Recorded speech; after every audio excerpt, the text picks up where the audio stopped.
cause order ang inisyu ngayon ni Senate President Cheese Escudero laban sa kinatawan ng Interpol Manila at Special Envoy on Transnational Crime na si Ambassador Marcos Lacanilao para pagpaliwanagin sa loob ng 5 araw kung bakit hindi siya dapat ma-cite in contempt.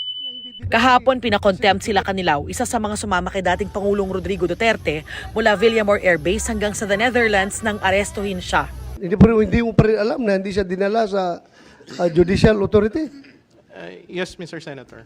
Hindi mo alam? Yes, Mr. Senator. So you're lying. You're lying. Madam Chair, I move to cite in contempt Ambassador Lacanilao. Last chance, hindi mo alam if nilabas sa Villamor si PRRD? Hindi mo alam? Hindi po, Madam Chair. Okay, there's a motion to cite you in contempt. Idinetain si Lacanilao sa Senado pero pagkatapos ng ilang oras ay pinalaya rin, bagay na tinawag kagabi ni Senadora Amy Marcos na nakadidismaya at mapanganib dahil maaaring maulit umano. Dismayado umano siya sa di paglagda ni Escudero sa contempt order ng kanyang komite. Pinabulaanan niya ni Escudero dahil hindi pa umano niya nakikita o natatanggap ang detention order ng ibandera ito ni Senadora Marcos kagabi. Tila isinawalang bahala din umano ng Senadora na dapat otorisado ng Senate President ang pagpapaaresto o pagpapakulong sa isang resource person. Isang patakaran para matiyak na hindi nagagamit ang kapangyarihan ng Senado laban sa karapatan ng resource person o para sa personal o politikal na pakinabang. Humanitarian consideration anya ito para kay Lacanilao dahil ililibing ang lolo niya ngayon. Dagdag niya, hindi niya papayagang magamit ang Senado para sa anya'y mababaw na partisan interest lalo ng mga naghahangad na mahalal muli sa eleksyon. Hinihimok niya si Senadora Marcos na umiwas sa paggamit ng Senado para sa kanyang personal na layuning politika. Binanggit din ni Escudero ang concurring opinion ni Chief Justice Alexander Gesmundo sa kaso ni Lincoln Uy-ong. Nakasaad dito na ang testigong ipinagpapalagay na nagsisinungaling ay dapat munang isyuhan ng show cause order. Sabi ngayon ni Senadora Marcos, hindi pansarili ang ikinasang pagdinig ng kanyang komite. In aid of legislation yun kasi nagkakagulo nga kami, nagpapatulong nga kami kay Justice Ascuna. Nakita natin na medyo may kaguluhan sa batas. Talagang reglementary period. May warrant kami galing ICC. What's the reason for the rush to The Hague na hindi man ninyo madala sa isang husgadong Pilipino? As to the nuances of orders higher than Wala namang order sa time limit eh. on the Ang orders sabi given lang, to me. i-aresto, di ba? Yes, ma'am. Wala namang sinasabi ngayon na, now na. Meron bang ganon? I just executed the orders given to me, which is to arrest him and bring him to the plane that will bring him to the Hague. Hindi ma'am. pa rin yan ang dahilan kung bakit kayo nagmamadali. Ang taas-taas ng blood sugar ng tao, may edad na. Nakikita naman na hilong-hilo na, natulog nga. Ba't nagmamadali-dalin sa Hague yan? Nadali na ninyo arestado na ninyo ba't pa ninyong pinipilit na bumiyahe na kaagad-agad? What's the real reason? Kasi kung talagang reglementary period does not apply, yardstick lang, ano talaga yung totoong rason at wala nang iba? Di sana sinabi nyo nung unang pagdinig, malinaw naman na lahat ng simula noong unang pagdinig hanggang ngayon, pilit ninyong iniiwasan, sumagot ng totoo. Ano ba talaga yung dahilan na... Alam mo kasi maganda yung punto dito Although paulit-ulit na nga lang kasi nga ayaw umamin itong tukmol na ito. Pero sa totoo lang, dapat po masagot yan. Bakit minadali? Yan ang napaka-importante. Pangalawa, bakit hindi dito hinarap sa korte sa Pilipinas? Which is every expert in this, yung hindi mga anti-Duterte, bawat abogado na tanungin, basta hindi anti-Duterte, isa lang ang sagot. Dapat dinala sa korte sa Pilipinas. Napakalino po niya. Napakaganda po niya. As a matter of fact, ang ganda nga nung pinopoint out ni Cayetano.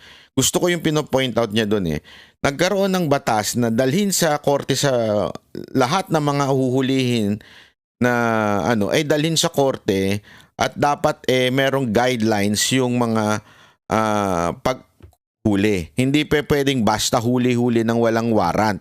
Kasi nga, nung panahon daw ni Marcos Sr., ay kaya nga ironic talaga itong nangyari.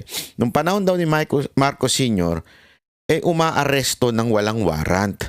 Kaya nga nabago yung konstitusyon at kasama diyan sa binago ay yung pag-aresto ng warrantless arrest. So merong guidelines yan, yung habang yung crime nangyayari o pinopursue mo yung tao na gumawa ng crime, ganon. Pero syempre, alam naman natin, kay Pangulong Duterte, it was long time ago. Oh.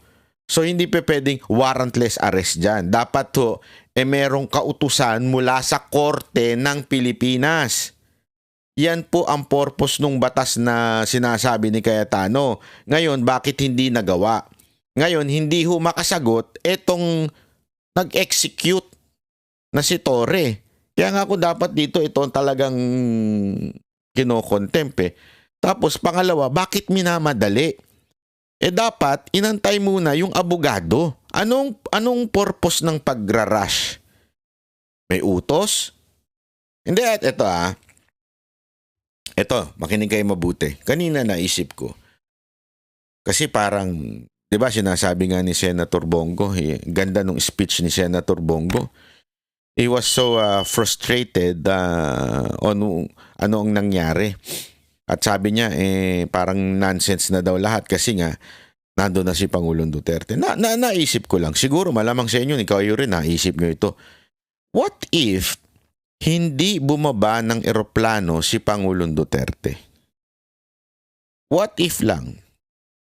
Siyempre, papaligiran yung eroplano, magkakaroon ng commotion, o hindi naman siguro kung kakalad ka rin man siya sa loob ng eroplano, talagang it would be chaos, ika nga, di ba? What if nung bumaba na siya mula sa eroplano, hindi siya pumayag na pumasok dun sa bus papuntang Villamor. Diba? Kasi kaya niyang gawin yun. And at that time, marami ng tao ang nagsosuporta kay Pangulong Duterte. Ibig sabihin, it's just a matter of 30 minutes or 1 hour na ma-delay ni Pangulong Duterte. For sure, there will be a revolution. Yung pilitin mo si Pangulong Duterte na ikarga sa eroplano at hindi siya pumayag, hindi siya tumayo, kumapit lang siya sa upuan niya o kaya kumapit siya sa mesa niya.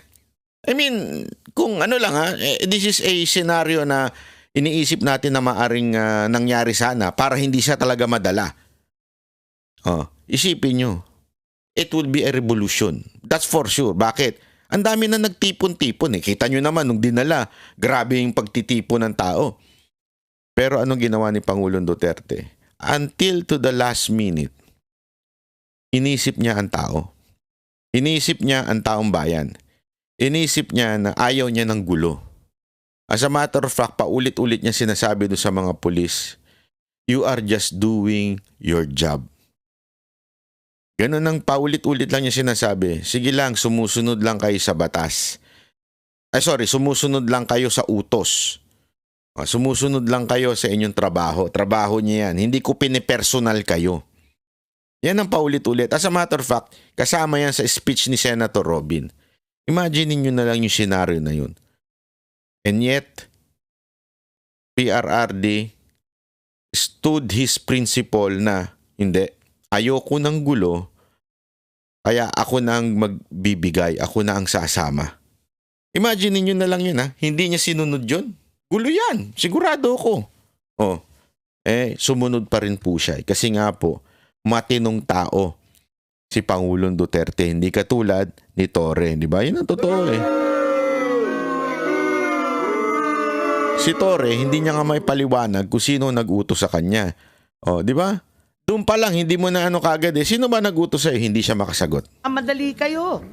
Ma'am, I will reiterate my answers a while ago. The position that my mission is just bring him to the plane that will bring him to The Hague. As to the rush, if you consider it as rush, It is a rush. I am not in Kasi the, I dapat am not dadalhin privy. pa yan sa husgado, di ba? That is your that is the No, that is the law, sir. If that is the impression that was delivered to you, ma'am, ang sa akin lang is those are beyond my competence to answer. Kung sa tingin niyo rush yan, it's not rush. It's something that I have to do na talagang isakay lang sa plane because that is the order that was given to me.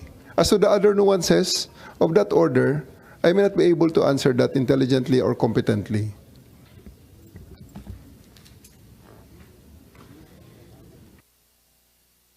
Yes, baka may maidagdag si Ambassador Lacanilaw. Yan. Dahil nandun din kayo, may nakita ba kayo na dahilan kung bakit kailangan pumunta sa The Hague? Total, kayo ang madalas pumunta sa abroad at kinatawan ng Pilipinas. May dahilan ba kung bakit nagmamadali tayo? Hindi po ako hindi po ako aware o competent para sagutin po yung ganon. Kasi ang sa akin naman ho, ang naging role ko lang yung nung nag-volunteer ako na samahan si former President Muta ICC. Lahat tayo hindi alam ang dahilan kung bakit nung araw na yon kinailangan talaga isakay at dalhin sa Hague kahit may sakit, kahit may karapatan pumunta sa husgadong Pilipino, kahit hindi pa nakikita ang pamilya, ang doktor, ang abogadong pili, talagang kinakailangan dalhin na talaga sa The Hague. Ambassador Lacanilaw, I find your answers very misleading eh. Kanina pa, yung sinasabi mo na hindi mo alam na hindi pala siya dinala sa competent court. Grabe yan, ano? Sabi niya, hindi niya alam. Hindi daw niya alam. Pero all throughout the video na makikita ninyo sa pangyayari, siya po yung kalbong sumusunod-sunod. Hindi ko siya nilalait, ha? Pero blessing in disguise yung magiging kalbo niya. Kitang-kita siya.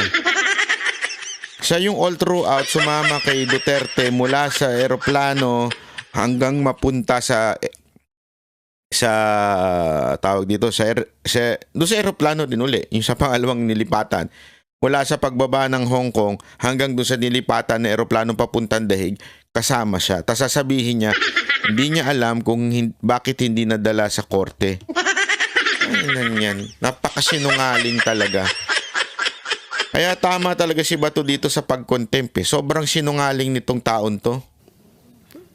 Competent judicial authority. Hindi mo alam. Hanggang ngayon, hindi mo pa rin alam. I'm giving you a chance. Opo, kung ano Ayan, po no? yung Yan kasi yung yung do not know. Kasi ito yan yung parang sinagutan doon sa ICC. Tinanong siya kung naidala ba yan sa local court o doon sa na korte ng pinanggalingan niya. Ang sagot niya, do not know. Tingnan niyo kung gaano kagago no? Pero siya ang kasama mula doon sa pinagbabaan ng eroplano galing sa Hong Kong. Mantakin mo yun. Tapos sasabihin niya, hindi niya alam. Hindi naman siya nawala sa tabi sa paligid.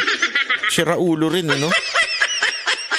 Deserve mo yan. Kaya lang, yun lang, mahinang nila lang si Escudero. Pero deserve mo yan makontempt. Mr. Senator, kung ano po yung nabanggit ko kanina, yun po. Nandoon ka the whole time. Galing sa tube hanggang doon sa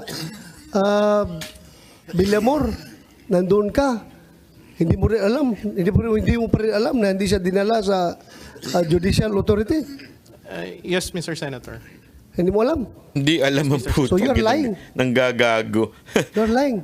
Lying talaga. Madam Chair, I move to set in contempt Ambassador Lacanilaw. Last chance, hindi mo alam if nilabas sa Villamor si PRRD? Hindi mo alam? Hindi po, Madam Chair. Okay, there's a motion to cite you in contempt. I have to affirm. There being no contrary motion, we uphold the motion to cite Ambassador Marcos Lacanilaw in contempt.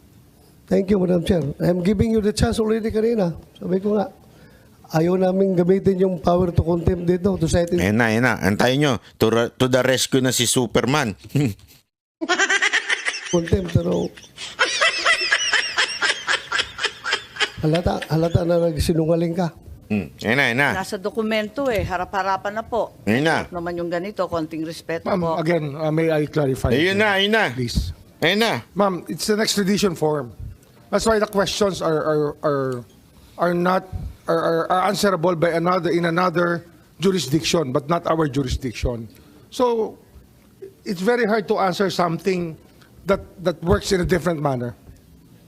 Hindi nga sir, ang tinatanong namin sa kanya is kung nandun man siya the whole time, hindi man niya, alam niya na hindi dinala si President Duterte sa isang competent court.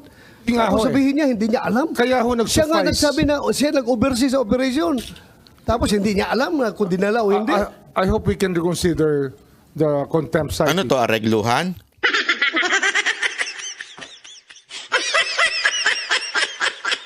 De, Remulla, ako nagtatanong lang, to aregluhan? Ha? I hope you can reconsider. Ako nagtatanong lang, mahilig ka ba talaga sa aregluhan? Ha? Kasi baka mamaya talaga mahilig ka sa aregluhan. Kasi hindi ko alam, ha? Baka pati yung kaso nung anak mo.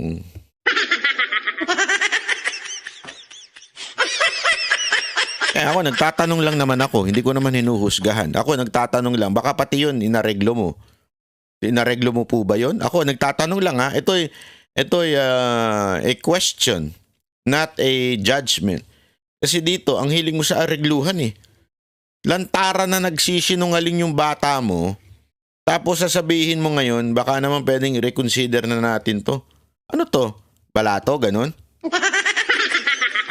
Kasi ganyan ng mga ano eh. Sensya na, ganyan ang mga nasa gobyerno, mahilig yan sa, balato mo na lang sa akin to. Ano mo na lang sa akin to, balato na to. Ano talaga medyo hindi lang mas marunong sumagot tong bata ako eh. Balato mo na lang to. Ganun, ako nagtatanong lang sir ha? Ganun po ba? Ganun po ba sir? Oh, hindi. Hindi, ako questioning you. Because, sir, kaya ho nag-suffice ang certification ng Kanina pa Prosecutor kami General. nagre-reconsider, Secretary Boying. at Pero saka kaya ho tatanong nag-suffice po namin. sa ICC. Kaya tinanggap nila yung certification po ng DOJ is because under their system of government, under the system of the ICC, ang prosecutor is competent judicial authority. That's Wow, why may bago na siyang batas.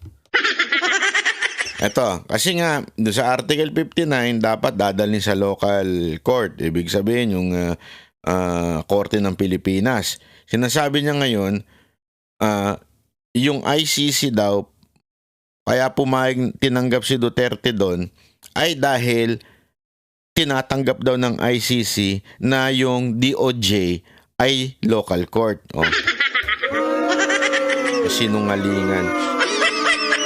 Antindi ng kasinungalingan. No? Alam mo kung bakit isang malaking kasinungalingan yan? Sabi nga nung Supreme Court Justice na naandyan, sinasabi niya, kaya nga magkakaroon pa ng hearing on September.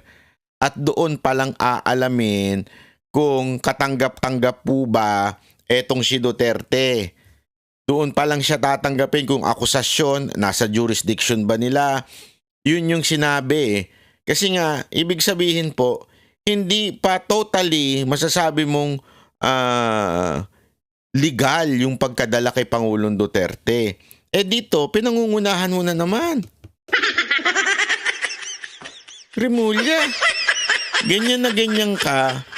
Dun sa kaso ni Tebe sa Timor-Leste, lagi mo pinangungunahan yung bansa ng Timor-Leste. Lagi mo sinasabi, uwi na yan, malapit na yan, uwi na yan. Mag-abang na kayo sa airport. Mag-abang yung mga media sa airport. Uuwi na yan. Next week, uwi na yan. Sa susunod na buwan, uuwi na yan. Kasi ano mo kasi ito si Remulla, yung tapang nito, yung masyado siyang confident na masyadong mayabang na akala mo lahat alam niya. Kahit yung gobyerno sa ibang bansa lagi niyang didiktahan na, hindi, na yan, sigurado yan kasi hindi naman papayag ang Timor-Leste na ganito. O yun, ano sabi ng Timor-Leste? Sorry, you're denied. gago! Eto ka na naman, nagmamagaling ka na naman. Sasabihin mo, tinanggap ng ICC yung DOJ bilang judge or judiciary dito sa Pilipinas. Walang sinasabing ICC ng ganyan. Saan mo nakita yan? May sarili ka talagang lingwahe, no? very foreign to Ambassador Lacanilaw. Hindi naman ho madaling malaman yan unless until ho pinaliwanag yan ni Justice Ascuna sa atin. Ay, na hindi naman- magkaiba po talaga Hindi naman ang pagtingin. Hindi naman kailangan maliwanagan national. Sabi naman national eh. Ang liwanag naman po nun. Balikan na lang natin si General Torre. General Torre, ano ba talaga yung dahilan kung bakit nagmamadali? Sinabi mo na hindi naman... Madam Chair, warrantless arrest. you have ruled already the citing contempt. Thank you, Madam Chair. Madam Chair, if you Yes, may... the ambassador is cited in contempt. I'm sorry. Pak. Diba? Yan Yes, ang panalo. General Torre, please, we'd like you Arestuin na yan, itali na. a little bit more Hindi. forthright and straightforward. What was the real reason for the rush? You yourself said this was an arrest with a warrant. Therefore, no reglementary period as articulated by Article 125 applies. Bakit kayo nagmamadali? Eto nga, may sakit yung tao. Ma'am, I don't have that impression na nagmamadali ako. I waited for 12 hours. I worked for 12 hours to make sure that... Kasinungalingan din yan. Nag-antay ng 12 hours not because inaantay niya si Duterte o yung abogado. Nag-antay sila ng ganong katagal kasi wala pa yung eroplano. Yan ang sinabi ni Delga, inantay niyo yung eroplano. So ibig sabihin, kung nandyan pala yung eroplano, agad-agad binahin niyo si Pangulong Duterte. Wala pa kasi yung eroplano kaya hindi niyo nabiyahe. Tapos sasabihin niyo ang tagal niyo na nag-antay. Ang tagal nang inantay doon sa eroplano, hindi dahil sa inantay ninyo magkaroon ng abogado si Pangulong Duterte. Sino nga? Ako.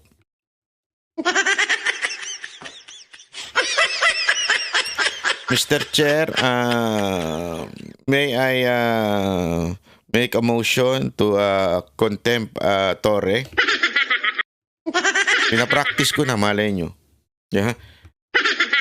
May I cite Torre in contempt due to his ignorant on the law and due to his hari ng sablay? Yung purpose namin is to bring him to the plane because that's the order. That's my order and that's my mission. So, Who gave hindi you the ako order? Sir, Who gave you the order? the Chief of the Philippine National Police, sir. The Chief PNP. Anong the chief? Sino yung the chief? Pakilinaw nga, Torre. Ang labo mo namang kausap. Sino the chief? Baka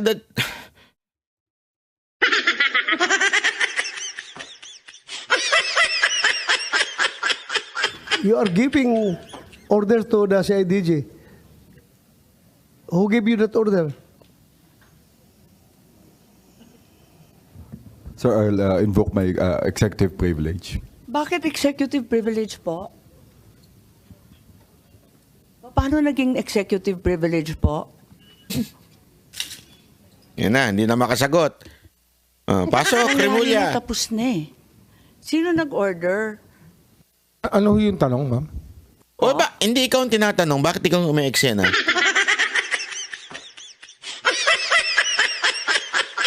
Kunwari ako, senador Kunwari lang naman. Mr. Chair, hindi ho siya yung tinatanong ba't siya yung sumasagot. Will you please understand the rules here in the hearing? Unless your name has been called, you cannot answer. You shut up.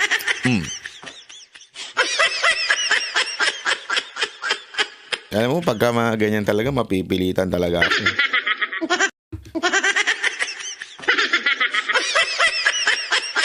You shut back up. Ganun, gaganunin ko talaga yan sa hearing pagka madaldal.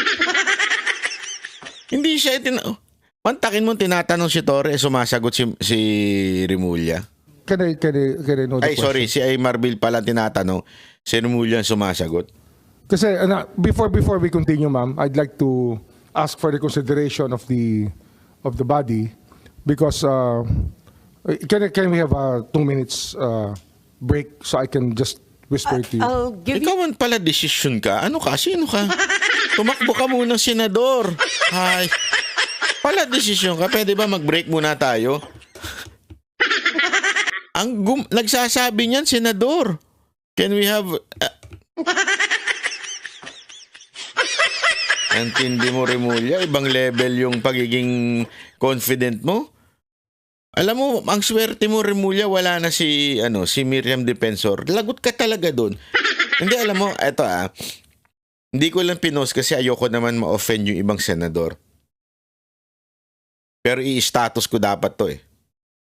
Sabihin ko sana, ito ang isa sa mga dahilan kung bakit kailangan natin si Lambino, si Marcoleta, si Kibuloy sa Senado.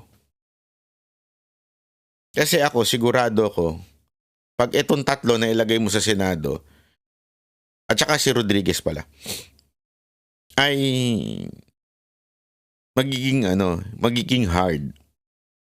Hindi yung, naintindihan ko, yung iba kasi hindi nila style eh.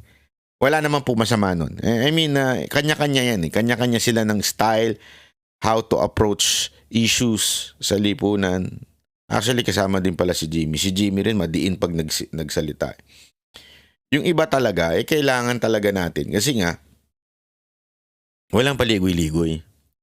Walang paligoy-ligoy. Actually, mga dapat pa nga eh. Dito ko nga naisip bigla. Naisip ko talaga to. Na dapat pa din, pare si Philip Salvador, talagang isa sa mga unahin na natin yan. Kasi yan ang matapang din. Hindi man yan abogado, pero matapang din ho yan tao na yan. Talagang, ako ito to be honest, nung una, ito totoo ito. Para lang sa kaalaman ninyo. Ako, honest na tao ako, hindi ako yung plastic. Noong una, hindi ako masyadong convinced kay Philip Salvador. I know he is a good friend of Senator Bongo. I know he is a loyal Duterte supporter. Alam ko yan. I know kaibigan siyang matalik ni Senator Robin. Pero somehow, although hindi ko naman naisip na hindi siya iboto. Pero somehow medyo parang napapaisip ako, naku, paano ito? Anong dahilan para iboto ito? Dahil ng taong bayan So yun doon namin ikakampanya, parang ganun. Parang siya naisip ko. Pero nung nakita ko siya unti-unti sa mga campaign, etong taon to may bayag. Yun ang sinasabi ko.